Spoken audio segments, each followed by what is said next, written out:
So to summarize, how to become an educated investor, obviously there's many ways you can go about it. We talked about using some readily available, low cost and even free money management tools. That's really number one. You have to become educated about how and where you spend money, you and your family. That's the first step, and certainly some of the web-based tools make it easier now than ever.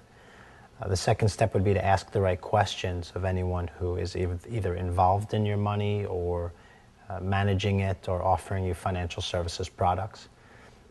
Along those lines, to work with more objective financial advisors who can be very transparent with you about how they're compensated and if they're making any kind of money off of the back end of insurance or brokerage products they might be selling you. They should be very transparent about that, and you should really understand how to ask them the right questions about any commissions they might be making.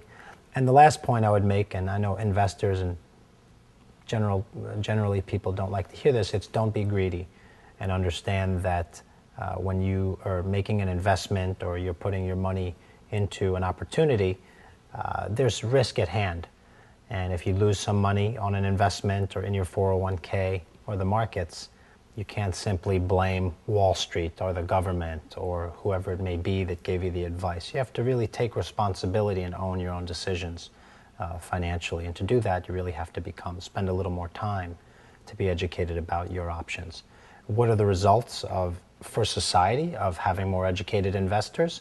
First of all, you're going to have less cheating on Wall Street and by people that sell naive consumers all kinds of financial products. So there's going to be reduced fraud and tighter margins from financial companies that benefit from uneducated consumers.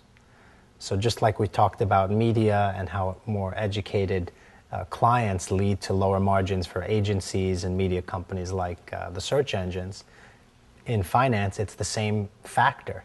Even though banks talk about educating consumers, really they don't benefit when consumers are more educated.